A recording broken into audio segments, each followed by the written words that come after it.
Last month, I took my first real vacation in years. Still, I found myself in what might just be the paradise for hobbyists and skill modelers. So today, I'll be showing you everything I picked up during my trip to Japan.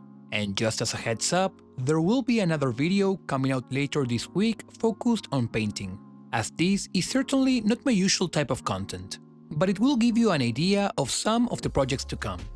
First, I'd like to show you the tools I got.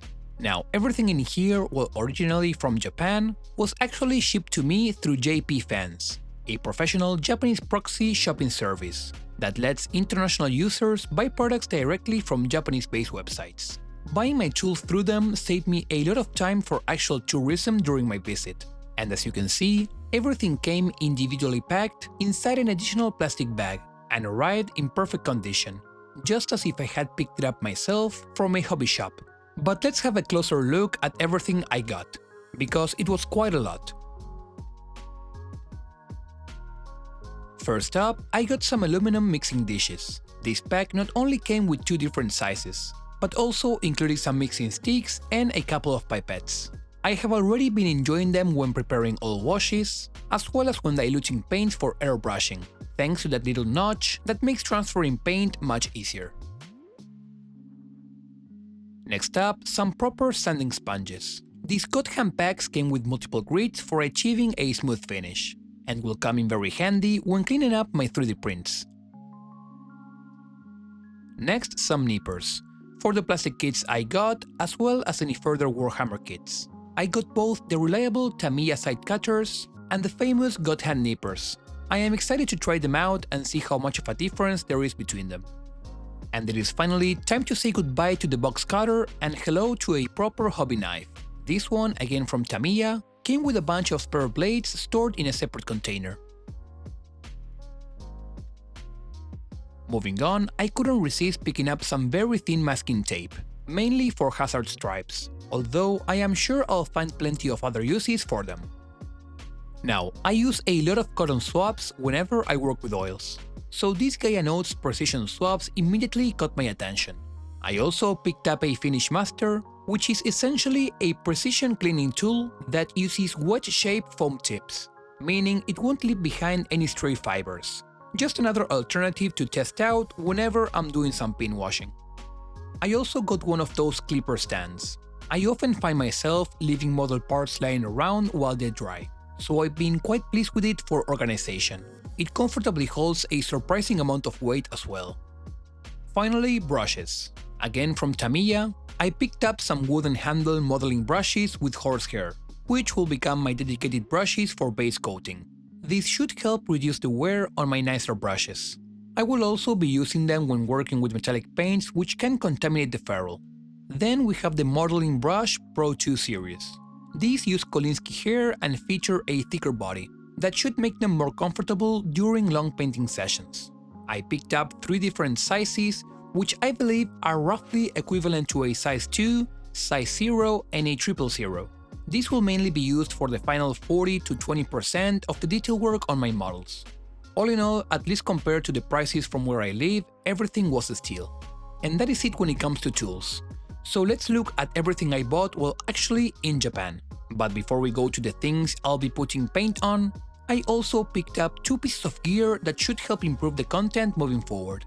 The first is a camera which I am actually recording the video with right now, although I will definitely need some practice to get the most out of it. The second is a new microphone which you are also hearing in this video. Hopefully once I get everything properly set up, I'll be able to provide even better quality content in the future. But now let's move on to the most exciting part. As requested by many of you, I am finally diving into military modeling.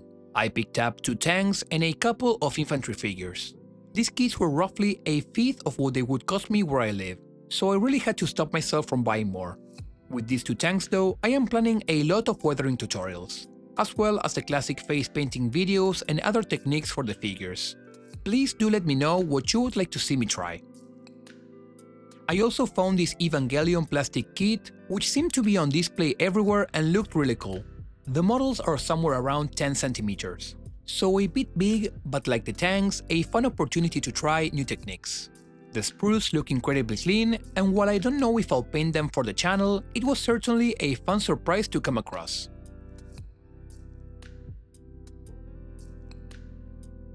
Now these are the purchases I am most excited about, since I can't really buy them where I live by no means.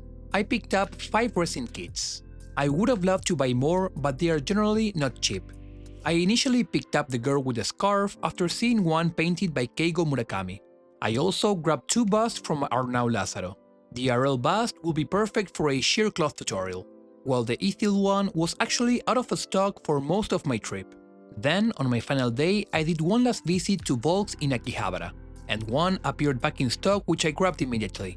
And since I had been relatively responsible with my spending, I still had enough money left over to pick up the chef, which I first saw Minyak paint and absolutely loved. And finally, the most expensive purchase of them all, the Silvestri Smoker. I actually have a 3D print of this model for more than 3 years ago, and at the time I didn't even know it was officially a resin kit. So picking it up as my final model felt especially fitting. There were plenty of incredible kits available, some absolutely stunning but also incredibly expensive. So instead of buying 2 large models, I decided it was smarter to pick up 5 smaller kits that were more affordable. Not only did that stretch my budget further, but it would also give me many more painting opportunities moving forward. After all, I don't know when I'll get another chance to travel and visit a shop like this again. There is nothing close to it where I live, and just browsing made me feel like a kid again.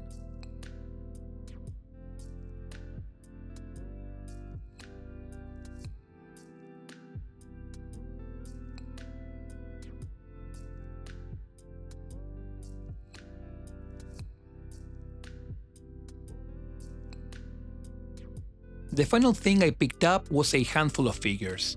Just like with military modeling, I've been wanting to try figure repainting for a while now. This was mainly inspired by Mama's work, although since the trip I've been also looking at other creators for inspiration. I picked up one figure from each franchise I like or I knew was popular. Most of them were surprisingly affordable, so once again I had to stop myself from buying even more.